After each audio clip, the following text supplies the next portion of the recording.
Good morning, Michael. You're sitting there so quietly. I didn't want to disturb you. Ah, You were looking down, reading something right when I came in. I was. I was looking something up in the scriptures. Well, I was going to see how long. I hit record, go live. I'm like, let's see. I'm just gonna sit here quietly and see how long. But you looked right up when Oh, when the recording started. So. well, in that case, since Good we're morning, on, Nina. I'm How are going to you? say hi to Carrie and Jacqueline too, because they're on with us too. Yes, So, they and I'm are. doing great. How are you doing? Better than ever. Ooh, I like hearing that. Why is that? Well, we have time, right? Yes, we do. So I'll just fill you in real quick. So I've I've taken to responding in that way better than ever when people ask that question, "How are you?" Hmm. Uh, over the last couple of years, the project I'm working on, and it's a big Hmm. project, and I always talk about it, and people hear a little bit, know a little bit, but the project is always moving forward, and so it's always getting better. It's always moving. It's not going back. Like there's no real setbacks happening. There's just this has to happen. I'll wait, and then that has to happen, and it happens. So incrementally, I'm doing better than ever. But it's also true because we're getting closer to immortal bodies, right? I'm a day closer to that day. So, but let me be specific. Um, I've labored for 6 years on this project. It's exactly 6 years ago. It's either today or tomorrow. I have it written down somewhere. When I first started, I heard the word Armenian Genocide Project or movie, and I started looking into it. So it's been 6 years of labor, intensive labor. Hmm. Yeah. And what did God say about labor for the land? 6 years and then a year of rest. Yes. So yesterday, I drafted a summary pitch and sent it to a hedge fund that was asking for it. I Oh, was, yeah, I was connected to a hedge fund, if you know what that means, yeah. Yeah. Yeah. that was already uh, inclined. So the guy who connected us said, uh, did ask? He says, I got a guy who I think he has an important project, but that project targets Turkey, the nation of Turkey. Do you have Hmm. anybody in your hedge fund that wouldn't mind going toe to toe with Turkey? Hold on, my wife's asking me something. Where did you put it? It's on the floor somewhere. It's around. I saw it. I think it's in the bedroom. Bedroom. You put it. You brought it in. Yes, I brought it in for you.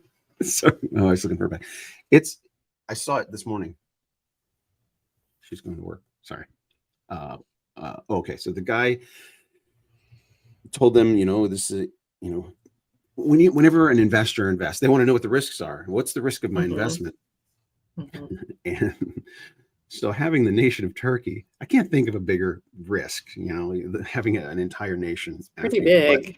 but they're Yeah. like, yeah, I think I got a few guys that wouldn't mind that or whatever, right? So they're Hmm. pre-screened, right? Predisposed potentially to so I sent it out yesterday. I finished it. It was like cramming for an exam or finishing a research paper. Like I'm like, I gotta get this Hmm. to them as soon as possible. I gotta finish it, polish it up because I've been working on so much. I had to boil it down. I got it down to like 5 pages and sent it. And this morning I got a text saying, "Thank you, Michael," or an email response. "Thank you, Michael." So it's been received. And now, Okay. I'm just like, I'm gonna rest. I'm gonna rest Right. Right. and see what happens. See when they get back to me. So I had my Hmm. pastor a couple days ago. I told him, my pastor, and I'm like, just pray for me. He's like, and he knowing these, because my pastor deals with influential people as well, and he knows how these things go. He's like, his prayer was that they would get back to me quickly because Yeah. you can send something out and then you don't hear anything for a month, 2 months, Mhm. ever, right? And it's just this Yeah. limbo. And then you're So, wondering if they even got it, because right, sometimes you don't even exactly. get that much back. Yeah. Exactly. So I got the confirmation email this morning. Thank you, Michael. I'm like, okay. Now I just like whatever happens, happens. I'm going to keep living my life and loving Jesus. All right. All right. There, that's what Well, I'm and I know you're going to have AC and Jacqueline and Carrie at least praying over Right. this, and me too. Thank you. I've been praying over this for quite some time. So, I feel it too. It's real yeah. crazy because I have this long list of miracles that keeps getting longer, and it's like I just have to share as many as I can when I can because these Mhm. are testimonies of people's prayers, right? Your prayers are Yeah. working. These crazy things are happening. So thank you. Yeah. All right, That's big. we don't have a topic, or do we? What do you want to talk about? Yes. Yes. Actually, I wanted to talk about gut health. I Let's. know you're already Yeah. sitting there looking like, oh, great. What a I'm just like topic. curious. I know this could go in any direction. So, So now let me ask you first, have you had your coffee this morning? I usually only have coffee on Mondays, Tuesdays, and Thursdays because I'm not kidding. It's when I go into the office, and they have coffee there. We don't have coffee in our house, so Yeah. I've I'm not a not. coffee drinker myself, and frankly, now I know this is gonna seem like blasphemy to a lot of people, but I don't even like it. Yeah. So, I mean, I love the scent of it, but it's always been bitter to me. I've never really liked it, didn't care for it. I can take a little bit of coffee and a whole lot of chocolate. Yeah, Oh, well, yeah, see, that's that's actually good, but that's the gateway drug for me. yeah. Is chocolate coffee. Oh, yeah. There's actually That would be what got me in probably well, too, if my I had that very often, but I there's don't. a style of coffee. It's called Mexican coffee, or there's this one place Mm, close to us. They have this Mexican coffee, and I'm like, ooh, I loved it because they put some chocolate in it, so real good, real good. So, yeah, yeah. but I'm Well, not hooked. I could go without coffee the rest of my life. I'm not, you know, yeah. So do you need anything to get a caffeine fix? no. Okay, good for you. I've never gone that direction either, but for those of you out there who do need a caffeine fix and coffee is your preferred way, if you go to Starbucks and you like their espresso drinks because you think you're getting, plenty of caffeine, then I have some information that might be pertinent to you. And that is that at Starbucks, when you get an espresso drink, now you may think the tall is the smallest size, right? But it's not. There is a Mm. secret menu, and you can ask for a short, which is 80 cents less. And that adds up over time if you do this a lot. And you need to know that in the short, the tall, the grande, and the venti, they all have just one shot of espresso in them. So no matter what size cup you get of an espresso drink, you may think you're getting more caffeine because you're getting a bigger cup, but you're not. Now, I have that on good authority Are you because sure about the I am venti? sure, Okay. yes, I'm sure about that 'Cause I because used to get a triple shot in my venti, but yeah. turns out Now that's about the. you might can ask for that. No, I would But ask if for you it. just Yeah. yeah, if you just say I want an espresso and I want it venti size, you're only getting one shot of espresso in it. So, and that was verified by Starbucks. And actually, there is a class action lawsuit that's been put into the courts against Starbucks for this very thing. They say that they're deceiving the consumers because consumers think the reason they're getting an espresso drink is because they want the caffeine and they think the bigger cup they get, they're The getting more more caffeine they're caffeine, getting, but they're not. it's getting They're diluted. actually just getting more syrup and milk and all that stuff. So anyway, just wanted to pass on that little tidbit to you. If you need your espresso shot and you think you're getting more caffeine, but if you're content, with just the one shot, then you might want to try a short and actually pay less for it and know you're not getting any less caffeine. Well, when I Yeah. do have those rare moments when I do need a jolt, I will get a smaller coffee and then get a triple shot of espresso, right? I'll get Mm, I just mhm, want mhm. espresso. And sometimes I'll get just Yeah, an yeah. espresso, double espresso. I don't blame you. My weakness, if I ever go to Starbucks, and I don't on my own. Usually, if I go, it's one of my daughters who says, "Hey, mom, I want to stop at Starbucks. Do you want anything?" And then I'll get a chai tea latte, Oh, yeah, iced that's the one I always used to with, get. yeah, I'm like, yeah, yeah, really. that's really Mm, good. With almond milk or coconut milk, oat milk, something like that, because I also don't do Yep. cow's milk, partly because I'm allergic. But here's the reason why. I am allergic in part because of poor gut health that I had most of my life. So, and gut health is so, so important. And here's the reason why. For one thing, the strength of your immune system lies in the health of your gut. Did you know that? I wish my mom was in here. She's a nurse, but it seems kind of instinctive, but I wouldn't say I couldn't have You articulated would that. think that, wouldn't you? You know, Yeah. but and actually they've been studying this for years, but they're just starting to get the full body of evidence that says the strength of our immune system lies in our gut. And I was just Are you reading saying now, yesterday, what is the gut? You talking about the stomach? we're talking about the digestive tract. Okay. So stomach, small intestine, large Liver, intestine. intestine, Got it. okay, liver, all of that, but mainly in the intestines. Got it. Okay.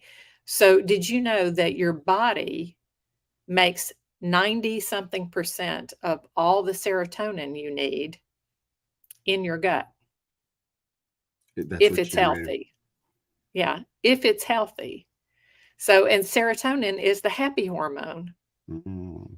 So that's the one that gives you that sense of well-being, that helps you understand that you are okay and that everything can be okay and is okay.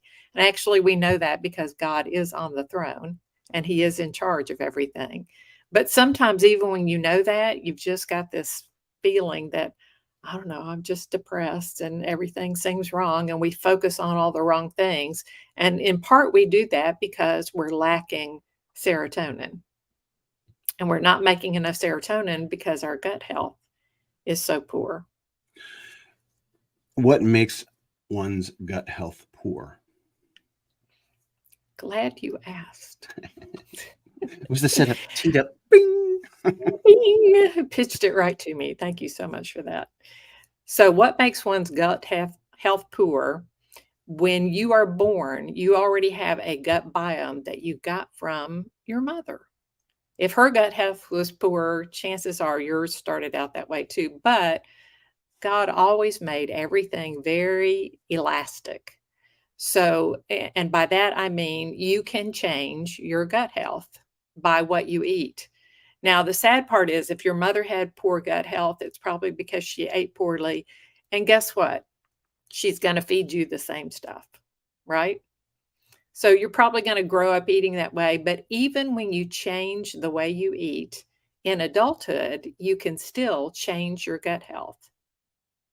And changing your gut health also means that as that changes and becomes better, that means the biome in your gut is getting better. So, what do I mean by the biome? You have bacteria and fungi and even viruses. You got all kinds of stuff living in you and living off of you. You do, yes, living in you and off you. And do you know there are more cells of those things on you than there are your cells This in and on you? I'm going to take a bit of just a brief tangent here. But when Mhm. I first became a Christian and started delving into Christian apologetics and the science side and the arguments against evolution, etc., there's one of these arguments that's so powerful. It's the principle, and it's common in biology, mandatory mutualism, right? When you've, as an example, two completely independent creatures, like they're not linked, like they're not Mhm. Siamese or anything like that. They're completely independent creatures that if one of them died, the other one would die because Mhm. they provide essentials for each other to thrive. They Yes. live off of each other. Whatever that one does, this one thrives and provides Mhm. something for the other one. Mhm. It's mandatory mutualism. How do you have gradual mutational changes of two separate creatures and then suddenly bing, they're linked? It's like God designed us for each other. God designed creatures to work together. That's what Yes. an ecosystem is. And so humans are just filled with all kind of little organisms that God created for you to yeah. So All right. Absolutely true. Absolutely true. And even the ones, we all have some that we would probably consider bad in us, like E. coli. But even if you have that, usually it's kept in check by all the what we call the good ones that as they flourish together, they keep that bad one from, colonizing and going crazy and doing bad things to your gut. Now, the pathogenic ones are going to do things like create holes, even microscopic holes in your gut that is going to cause a leaky gut syndrome and leak things out into your bloodstream. And even on a microscopic level, this can cause autoimmune diseases. Now, I don't know if you're So aware, but since the 1980s, autoimmune diseases have been mushrooming yeah. exponentially. Yeah, you were going to ask a question. So specific or generally specifically, I don't know which, what kind of foods are we talking about, or like that make poor gut health, that contribute to poor gut health? Is it like highly processed foods or starches or sugars, or what is it that you're All of talking the about? above. Yeah. So it's All like of the I'm reading a above. list Yes. here that just Yes. The sugars, the starchy foods that convert to sugars in the body. Now, don't get me wrong, your body uses sugar to actually create energy for you to go about your day. You need it to move, you need it to think, you need, but usually we've eaten far too much. Did you know that the average American eats 57 pounds of sugar a year? I know a few who eat more than that too. Yeah, I know. That's just the average. I know. That's the average. And we get it in so many ways that we're not even aware of, and definitely in those sugary drinks we get. And, we might say to ourselves, well, I get the low carb one, I get the diet one. Well, guess what? Some of the stuff in the diet one that even makes it sweet also contributes to the poor gut health, because it does damage too in other ways. Or it might be the things in that are the very things that those pathogenic organisms thrive on and would cause them to grow even bigger and colonize even more and lead us further into poor health, poor gut health in particular, and poor health in general, because it translates out, right? Mhm. As your gut gets worse, the rest of your body gets worse too. So now I'm a person who has lived this out in my lifetime. I did not, yes, I did not eat well when I was growing up. My idea was I was always slim. So I thought, well, if I'm not gaining weight, no harm, no foul. If I want that whole box of Oreos, I'll eat the whole box of Oreos. Mm. And that's pretty much what I did. Not in front of my mom, of course, because she kept telling me not to do that. But, on the sly, I'd be eating them. And she used to tell me, someday the way you eat is going to catch up with you. And she was so right. By the time I hit 40, and it was like a switch flipped on. All of a sudden, I'm crossing my living room one day and I get a pain in my hip that was so sharp that after a few steps, I was limping. Ooh. And I was limping for the next several months. And I finally went to the doctor because I was avoiding walking because it was so painful. I mean, at all, like to get up and do anything. And I finally went to the doctor and he said, you've got one muscle that's inflamed. Here's some anti-inflammatories. I took them. It helped for a while. And then after a while, it didn't. But you know what? Yeah. Those anti-inflammatories made for even worse gut health. Yes. And antibiotics do the same thing, I should add. So here I was just getting worse, and I started developing other symptoms. I started having pleurisy, inflammation of the lining of the lung that makes it feel like you've got a sword going in you every time you inhale. I had 20 canker sores on my tongue and more going down my throat. One half of my gums swelled up inside my mouth. Every time I went back to the doctor with a new symptom, he just said, "Oh, it's inflammation of," and handed me another anti-inflammatory. And I was getting worse and worse. He's And I like, finally here, wondered, take this. yeah, And please don't this come will back. relieve that Please, symptom. And I please don't come back. finally, yeah, but I was the one who had to say to him, "Hey, you notice every time I come in here, it's inflammation of something else. Do you think maybe this inflammation is systemic?" And he just kind of shrugged his shoulders and said, "Nah." And I thought, I don't see how it can't be. I ended up going to a different doctor who said, "Yeah, it probably is. And you can do better than just taking all these anti-inflammatories."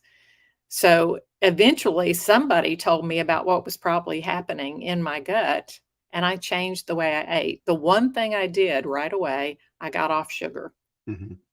I mean, literally, just I stopped eating bread because I knew that converted to Yeah, the starchy things. starches. Now Yeah. I can eat some bread now and not see any ill effects, but back then I couldn't. I was in crisis mode. So I got off sugar completely. I got off bread. I didn't eat potatoes. I didn't eat rice because I didn't want any starchy thing that was going to convert to sugar and make for a worse problem. And guess what happened?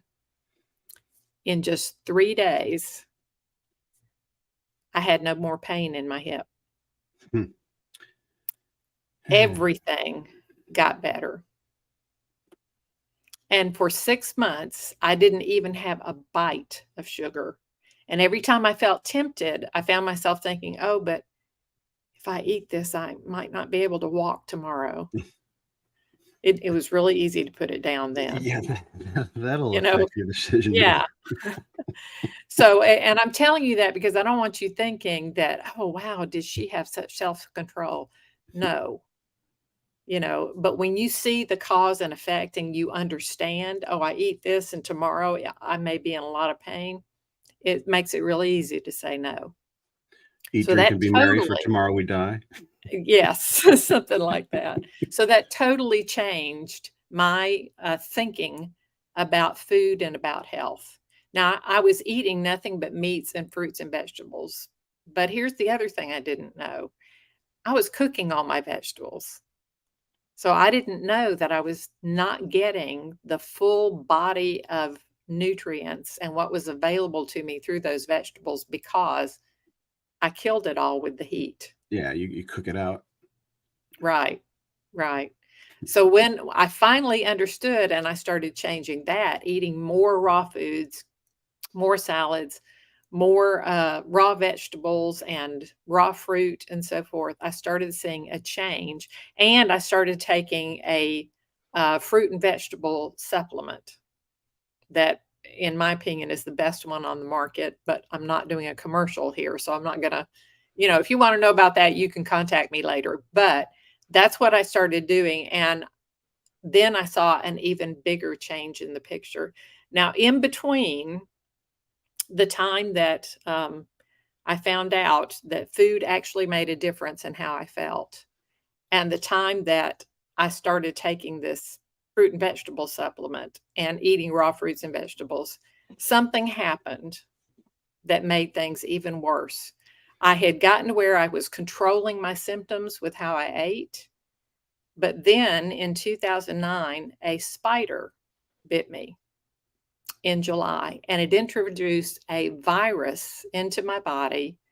And that virus set up a chronic, catastrophic cascade of inflammation.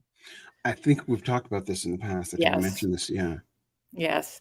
And in the end, after 6 months of many, many things getting inflamed and not being able to control it all with my diet, on Christmas Day in 2009, I had emergency surgery because I had sepsis. I had developed sepsis, and they ended up removing my entire colon, which I didn't even know you could live without. Yeah, right. So I woke up with an ostomy. It was quite a shock, but they said after a couple of months, we're going to take this ostomy down, reconnect what you got left. What they didn't tell me is my chances of surviving 5 years even had gone down to about 5%. Mhm. So it was not likely I was going to even survive, much less thrive. But all they were trying to do really was keep me alive. But during that year, everything I ate was going through me in 2 hours or less, usually a lot less. So you're not getting any nutrition out of food that's not staying in you that long, right? My weight plummeted to about 90 pounds. My hair fell out.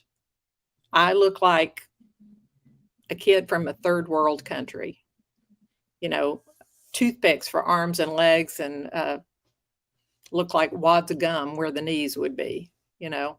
Mm. I mean, it was just really, and I was so weak, I couldn't get up out of the hospital bed that we had put in my living room because I couldn't get up the stairs in my house to go to bed in my own bed. And as a result, I stayed that way for about 3 years. You know, not able to do anything, taking like 3 or 4 naps a day because I just didn't have the energy and I didn't have the strength. And I honestly realized I am slowly starving to death. And I had been told you cannot eat raw fruits and vegetables. And I asked them why. And they said, listen, everything's going through you in 2 hours right now. If you ate raw fruits and vegetables, it'd be even worse. Well, I didn't believe them. I tried it. And guess what? Before I even got up from the table, it had already Wow. gotten through me. Wow. That's pretty fast. Yeah. Gosh. So here I am. My gut is in such poor shape that I can't digest real food. The very food I need that has the nutrients in it, I can't digest it. So what hope is there for me? Well, I prayed. I was going to give the Sunday school answer, obviously, but yeah. Yeah, and I know that sounds pretty trite, but y'all, it's the Yeah. truth. Yeah. I prayed and I said, God, I know I am slowly starving to death. If there is a way for my body to get the nutrition I know it's craving in a manner my body can actually absorb, please show me what it is. And the very next week, someone introduced me to whole fruits and vegetables in capsule form. Wow. And I thought, oh, it's already powdered. Yeah, and it'll It's already dissolve. kind of pre-digested. Maybe I can get something out of it before it goes through me so fast. Mm. And I did. Wow. Slowly, my weight started coming back. My hair started coming back. I started getting my strength back. It took a while, but it did happen, all because it was giving me the nutrition I needed for my gut to heal too. And guess what? Raw fruits and vegetables have the probiotics and the prebiotics your body needs for healthy digestion and good gut health. So all of that to say, now that's in the physical realm, but guess what? We need gut health of a different sort, right? You knew I was going to bring this back around to that. Because here's what it made me think of. Everything that God has created reveals his nature, his character, and the way he intends for things to be, the order that he has placed into the world and for his body, right? So what this says to me is he's already put there everything that we need, given it to us from the beginning, created us where we can actually use in the most maximum, optimum way the things that he has given us. And not only that, but when we stay connected to him and to each other, then we thrive. And have you ever had those, those instances where you just say, well, you got to go with your gut. What does your gut tell you? Uh-huh. Right? Yep. Well, Right? we got 30 seconds. I got it on that. Oh, sorry. No, it's all right. Go ahead, finish. But all I want to add with that is your gut, following your gut. That's the things that God is telling you because he has already put his image, he has stamped his image in every cell of your being. All of this lead up to that is total confirmation. Like the whole thing, the project that I'm working on, it's following instinct, like, what am I Yes. supposed to do? God, what am I supposed to do? And then something hits you in the gut. I'm like, if I do Yes. that, maybe. And it proves, okay, thank you. Thank you. All There right. you go. Love you, Nina. Oh, Love you I got too. so much to say. All right. Time's up. Love you. Thank you. Bye, everyone. See you next time. Bye, See you everybody. next time. Bye, everybody.